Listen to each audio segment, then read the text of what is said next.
They spotted him in Ukraine.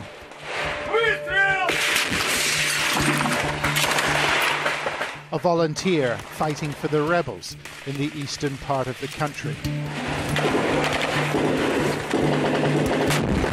He was asked to join a secret army, a shadowy force preparing to deploy to Syria. Столкнулся с бригадой парней, которые как раз относились к Вагнеру, то есть к ЧВК России. Оттуда вы, парни, когда мы познакомились, увидели во мне таланты определенные и пригласили к себе на заработки. Соответственно, денег не имелось, и поэтому дал согласие. And hundreds have been recruited in Russia, some responding to discreet advertisements posted online.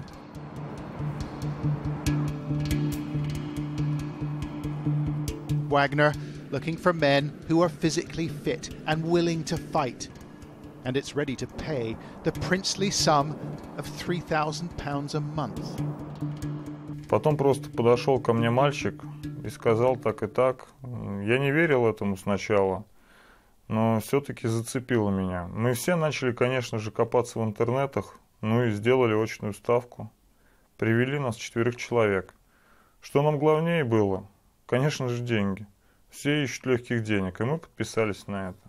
These men are the first to speak out about Wagner, although we've had to protect their identities for their safety. It's run by a former Special Forces soldier called Nikolai Utkin. This the only known photograph. Wagner is his nickname, his nom de guerre. And it's thought he has a close relationship with this place, Russia's Ministry of Defense. The ministry handed over part of a special forces base for the training of Wagner recruits. It's in a place called Molkina in southern Russia. And we're told that men of all abilities have been turning up, from experienced soldiers to those who've never fired a gun. Тренировка довольно-таки высокого уровня на самом деле. Учат наводить, учат пользоваться вооружением, артиллерия, тем же самыми автоматами, иглами, танками, БМП. Нас всем обеспечивали. Единственное, мы сами себе одежду покупали. И первую зарплату, которую я получил, ни за что, просто. Эти 250 тысяч, они меня просто мотивировали. After training, Wagner employees are flown by the military to the main Russian base in Syria, Khmeimim. Alexander said there were more than 500 men in his unit. Мы улетали, нас было 564 человека. Нас туда отправили, вот мы на базе расположились. Нас было 2 роты разведывательные, роты ПВОшников, штурмовики. 2 роты было, и пехота та же самая была. Тяжелая артиллерия, как бы та же самоходная, да танки и так далее. Dmitry said he was one of 900 deployed to Syria, and he told us he had virtually no military experience. He'd previously worked as a secretary. Прилетели мы ночью в аэродром, как он, Khmeimim, по-моему. И когда нас уже там сажали в бронеуралы, у меня был страх, если честно. Both men were frightened. Alexander says he was thrown into the battle for the ancient city of Palmyra earlier this year and accuses the company of using him like a piece of meat. Wagner soldiers sent on suicide missions, he says. При штурме Пальмиры нас туда пустили, можно сказать, на мясо. Ушла разведка для того, чтобы перед входом в город провести разведку, доложить. У меня там было 3 знакомых. 2 из них погибли, не дойдя до самого города. Из роты штурмовой, где я был, 18 человек погибло. Чтобы после нас вот эти петушки, армия Ассада, чтобы они прошли и закончили нашу работу. Основную-то работу на нас положили. ISIS claims it killed 5 Russians during this battle and posted pictures of their haul online, including this customized Kalashnikov. They also stripped photos from a telephone. This one was taken in Ukraine, suggesting that those who lost their lives may have been Wagner fighters. Dmitry was deployed at a forward command post, and when the shooting started, his company were ordered forward.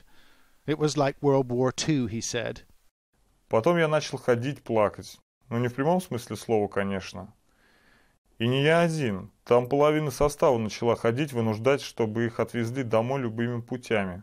Потому что с каждым разом людей становилось все меньше, меньше и меньше. И я подумал, что я хочу домой. Eventually, Dmitry got his wish. After weeks of protest, he was removed from the battlefield and flown home. But employees told us that hundreds of their fellow fighters will never return, their bodies left in the desert or cremated at a military base. Точную цифру я не назову, но приблизительно могу сказать, что человек 500-600 там осталось. И о них уже никто никогда не узнает. You say tens or even hundreds of people have died in Syria.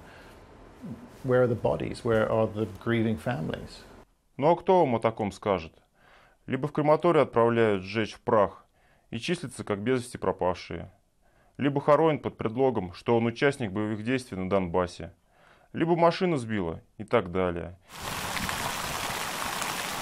Dmitry is back in Moscow, but his time in Syria still stalks him. Wagner hasn't returned his identity documents, and when he went back to the training base to get them, he was arrested. The police told him Wagner doesn't exist. Is it real? Does Wagner exist? No, obviously they do exist. These kind of volunteers do appear in different war zones where the Russian government wanted them to appear. Say first in Crimea, then in Donbas, now in Syria. But they have not been legalized up to now. That's right. Private military companies are illegal in Russia, and those who sign up are breaking the law. But the men who run Wagner aren't worried. And there's no shortage of Russians, it seems, prepared to fight and die in Syria. John Sparks, Sky News in Moscow.